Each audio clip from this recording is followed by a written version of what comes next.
আওয়ামী লীগ সরকার পতন হওয়ার পরে যে ইন্ডিয়ান গভর্নমেন্ট ক্ষমতায় এসেছে তাদের সামনে অনেকগুলো চ্যালেঞ্জ রয়েছে। তার মধ্যে অন্যতম চ্যালেঞ্জ হচ্ছে দেশের সংস্কার কার্যক্রম। কিন্তু আমরা দেখতে পাচ্ছি সরকার সংস্কারের জন্য নানাভাবে চেষ্টা করলেও অনেকেই চাচ্ছে না এই সংস্কার গ্রহণ করতে। তারা হচ্ছে এখানে নানা ধরনের ব্যারিয়ার তৈরি করছে, নানা ধরনের অজুহাত সামনে আছে। এর মধ্যে আমরা দেখতে পেয়েছি যে সচিবালয়ে কিভাবে কাজ বন্ধ করে একটা বিশেষ মহল তারা হচ্ছে বিশৃঙ্খলা সৃষ্টি করার চেষ্টা করেছে, আমরা দেখতে পেয়েছি। আপনারা জানেন যারা হচ্ছে ফেসিবাদের দোষর আমলা রয়েছে, অর্থাৎ মাদার ফেসিজম হাসিনা পালিয়ে যাওয়ার পরেও সমস্ত ফেসিবাদের সন্তানরা দোষররা এখনো দেশের গুরুত্বপূর্ণ সেক্টরে চাকরির অবস্থা রয়েছে। আমরা জনগণের পক্ষ থেকে গত 20 মে এরকম 44 জন সরকারি আমলার তালিকা প্রকাশ করেছিলাম। আমরা আশা রেখেছিলাম যে আমাদের প্রকাশিত তালিকাকে যাচাই বাছাই করে এদের মধ্যে যারা আসলে ফেসিবাদের দোষর এবং হাসিনাকে একজন ফেসিস্ট শাসক হয়ে উঠতে সহায়তা করেছে তাদের বিরুদ্ধে যেন আইনত ব্যবস্থা নেওয়া হয়। কিন্তু আজকে এতদিন পার হয়ে যাওয়ার পরেও আমরা কিন্তু কোন রকমের দৃশ্যমান পদক্ষেপ দেখতে পাই নাই। প্রিয় সাংবাদিক ভাইরা, আপনারা জানেন আমাদের কেন্দ্রীয় শহীদ মিনারে প্রায় 6 থেকে 7 হাজার মানুষ গত প্রায় 10 দিন হয়ে গেছে তারা আন্দোলন করেছে নানা দাবিতে, সংস্কারের দাবিতে। গণমাধ্যমের বিভিন্ন সংবাদ থেকে আমরা জানতে পারছি যে তারা যে আন্দোলনটা করছে এটা শুধুমাত্র যে এখনই করছে এমন না, তারা কিন্তু হাসিনার আমলেও আন্দোলন করে এসেছে। কিন্তু হাসিনা যেমন সবাইকে ট্যাগ দিয়ে ভিন্নভাবে দমন করত, একইভাবে এই যে পল্লীবিদ্যুতের ভাই বোনেরা আন্দোলন করেছিল তখন তাদেরকে হচ্ছে বিএনপি জামায়াত ট্যাগ দিয়ে এই আন্দোলন বন্ধ করে দিয়েছিল।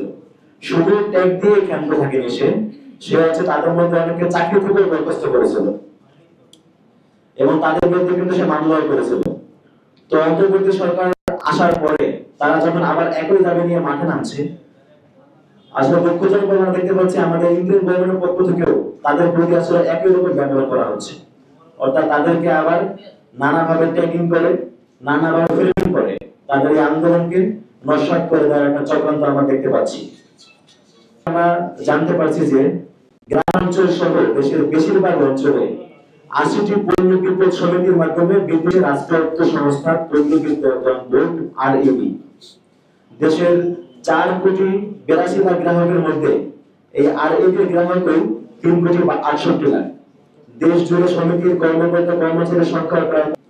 RAB ও পল্লী বিদ্যুৎ সমিতি একীভূতকরণ এবং বিভিন্ন চাকরিবিধি বাস্তবায়ন, চুক্তিভিত্তিক ও অনিয়মিত কর্মচারীদের স্থায়ীকরণ সহ 7 দফা দাবিতে গত কেন্দ্রীয় শহীদ মিনারে আন্দোলন করে আসছেন পল্লী বিদ্যুৎ কর্মচারী। আপনারা জানেন আবহাওয়ার কত বিরূপ অবস্থা, এর মধ্যে বৃষ্টিতে ভিজে মাঝে মধ্যে রোদে পুড়ে তারা কিন্তু শহীদ মিনারে অবস্থান করছে এবং তাদের আন্দোলন এখনো পর্যন্ত তারা শান্তিপূর্ণ উপায়ে নিয়মতান্ত্রিক ভাবে আন্দোলন চালিয়ে আসছে। কিন্তু সমস্যা হচ্ছে তাদের এই আন্দোলন শুধুমাত্র কেন্দ্রীয় শহীদ মিনারই না, তারা হচ্ছে সারা দেশেও মাঝে মধ্যে কর্মবিরতি কর্মসূচি পালন করছে।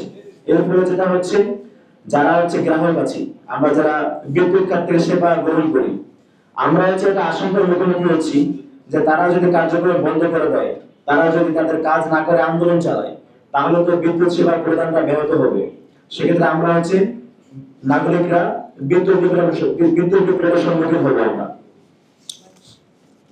গত কয়েকদিনের যে আন্দোলন সেখানে আমরা দেখতে পেয়েছি যে বাংলাদেশ জাতীয়তাবাদী দল বিএনপি, জামায়াত ইসলামী, এনসিপি সহ অনেক রাজনৈতিক দলের লোকজন এসে শহীদ মিনারে তাদের সাথে সংহতি প্রকাশ করেছেন। এখন তাদের দাবি সর্বোচ্চ অযৌক্তিক হয়, তারা যদি প্রিন্সিপালের দোষরই হয়, তাহলে এই যে আমাদের দেশের মেইনস্ট্রিম পলিটিক্যাল পার্টিগুলো তারা যে এসে সেখানে সংহতি প্রকাশ করেছে, তাহলে এটা কেন করে? পক্ষ থেকে কোনো সুস্পষ্ট বার্তা এখনো পাই নাই।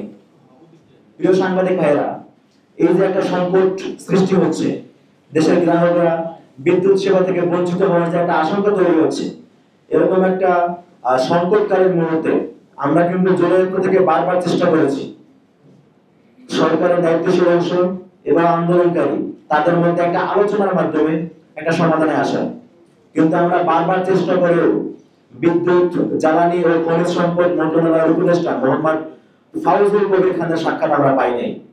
উল্টো আমরা জানতে পারছি কি, আমরা জানতে পারছি যে একটা গ্রুপ তারা হচ্ছে সমন্বয়ের পরিচয় দিয়ে উপদেষ্টার সাথে দেখা করে, তাকে স্মারকলিপি প্রদান করে এবং এরপর থেকেই উপদেষ্টার সাথে হচ্ছে এই যে পল্লী বিদ্যুতের রয়েছে তাদের সাথে একটা দ্বন্দ্ব তৈরি হয়।